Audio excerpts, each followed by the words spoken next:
Assalamualaikum warahmatullahi wabarakatuh. Shalom, salam sejahtera bagi kita semua. Halo rekan-rekan mahasiswa, apa kabar? Nah, pada pertemuan kali ini praktek mengenai produktivitas hijau. Baik, saya sudah memberikan data-data yang akan kita gunakan dalam praktikum ini. Lalu juga ada data hasil kuesioner, teman-teman. Nah, sebenarnya tujuan membagikan kuesioner itu untuk mengetahui tingkat dampak polusi dari limbah cair yang dihasilkan perusahaan tersebut. Sejauh mana, seberapa besar bahayanya apabila di dalam limbah cair tersebut ada kandungan zat kimia tertentu. Nah, kita itu mau menentukan seberapa bahaya sih zat kimia itu kalau ada di dalam limbah cair gitu. Nah, kalau misalnya teman-teman sudah mendapatkan semua hasilnya, ini nanti direkapitulasi untuk mengetahui berapa bobotnya untuk masing-masing zat kimia yang ada di limbah cair. Kita rekapitulasi ya teman-teman. Oh ya, untuk kuesioner yang telah diberikan, itu respondennya adalah orang-orang yang memang mengerti banget soal lingkungan, mengerti banget soal polusi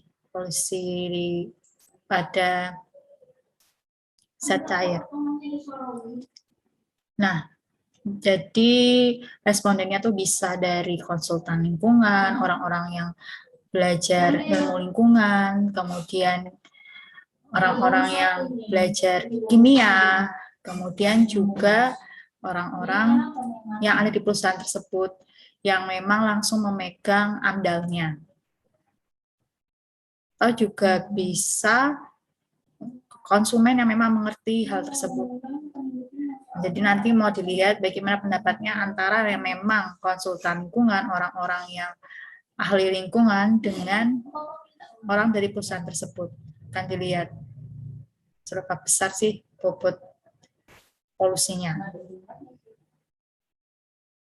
Oke teman-teman, kita rekapitulasi ya.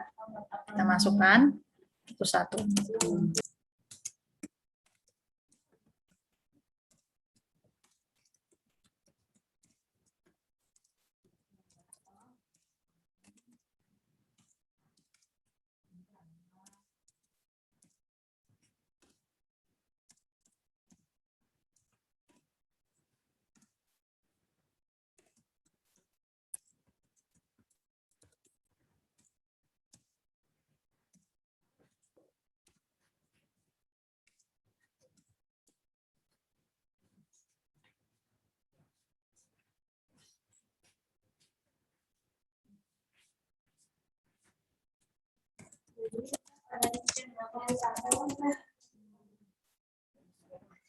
Ya, untuk responden 1 kita masukkan satu ya.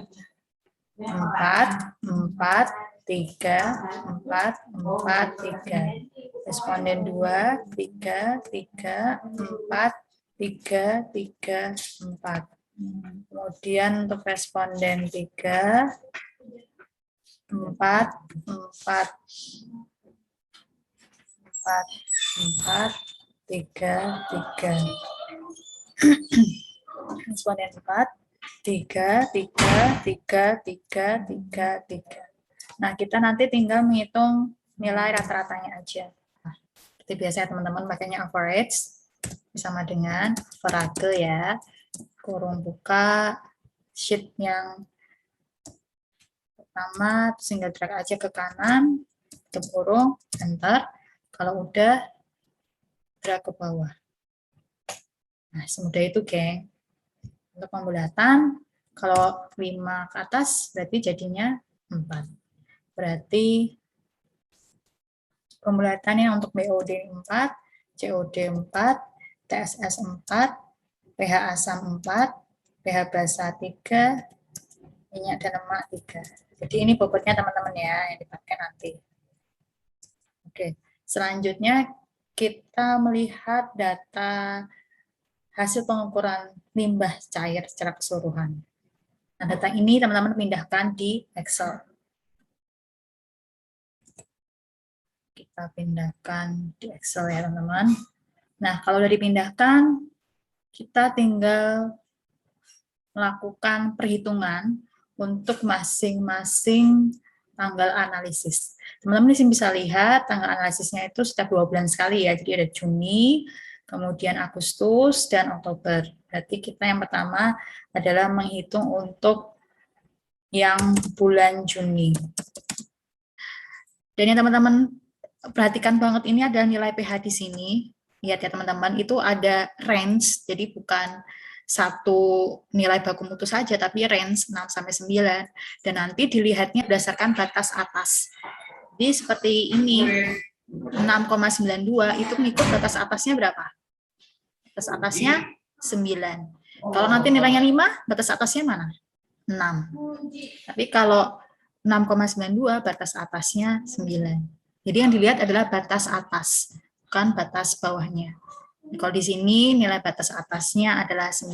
Nanti yang dipakai adalah baku mutunya 9. 9 itu masuk pH basah. Jadi nanti yang dipakai adalah pH basah. Oke teman-teman ya, kita tinggal pindahkan aja parameternya. Nah, kita nanti yang pH ini kita ngikut pH basah. Karena supaya bisa hanya mendapatkan satu nilai saja. Untuk bobotnya, perhitungan yang tadi ya teman-teman yang rekapitulasi itu tinggal di copy pastekan. Oh ya, tapi nggak bisa langsung copy paste gitu aja ding teman-teman, karena nanti kita pakai adalah pH basah. Di bobot BOD-nya ini 4, COD 4, TSS 4, pH basahnya 3, minyak dan lemaknya 3. Nah, untuk baku mutu kita tinggal copy pastekan. Selanjutnya, oh ya, yang perlu perhatikan pH-nya kita pakai pH basah dengan tadi nilai batas atasnya 9 ya yang kita pakai. Kemudian hasil analisisnya kita tinggal copy pastekan. Terus nilai penyimpangan itu sama dengan baku mutu dikurangi nilai hasil analisis. Ingat dalam kurung dulu ya teman-teman. Kemudian dibagi dengan nilai baku mutu dalam persen ya, nanti tinggal turunkan aja ke bawah, drag ke bawah, selesai. Kemudian nilai IPL atau indeks produktivitas lingkungan itu sama dengan nilai bobot dikali nilai penyimpangan. Kemudian tinggal drag aja ke bawah. Lalu kita jumlah total semua parameter.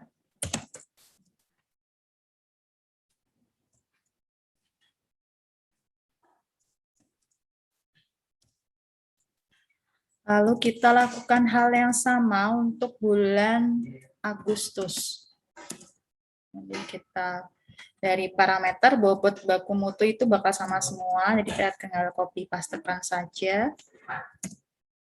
Kemudian hasil analisis.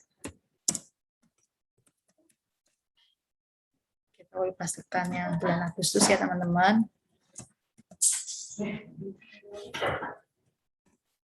Kemudian nilai penyimpangan itu sama dengan nilai baku mutu.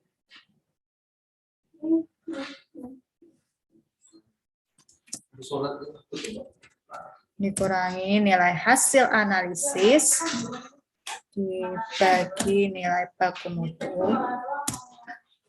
Kemudian di-drag ke bawah.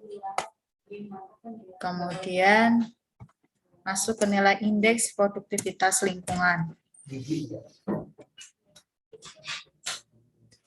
Itu sama dengan nilai bobot dikali nilai penyimpangan. Ntar kemudian tinggal drag aja ke bawah. Lalu kita jumlahkan.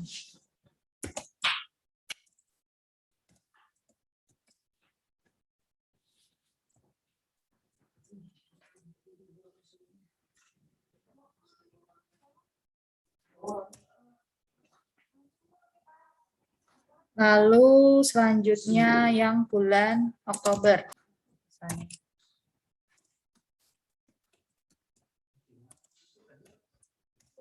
Dari parameter sampai baku mutu di copy pastekan saja karena sama semua, bakalan cuman yang beda dari hasil analisis. Terus hasil analisis copy pastekan yang untuk bulan Oktober. Copy pastekan.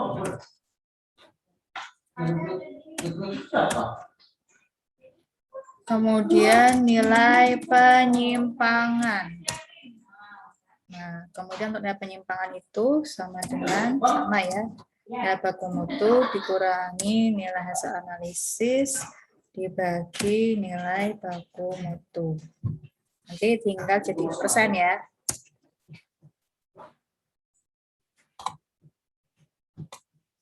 Kemudian untuk nilai indeks produktivitas lingkungan sama dengan nilai bobot dikali nilai penyimpangan. Kemudian tinggal di-drag ke bawah. Lalu dijumlahkan untuk semua parameter.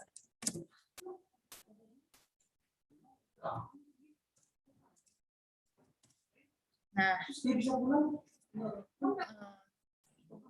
teman-teman bisa lihat ini semua nilainya positif. Jadi sebenarnya kalau hasilnya itu positif, maka sebenarnya perusahaan telah melakukan atau menerapkan sistem produktivitas hijau dalam pengelolaan limbah mereka.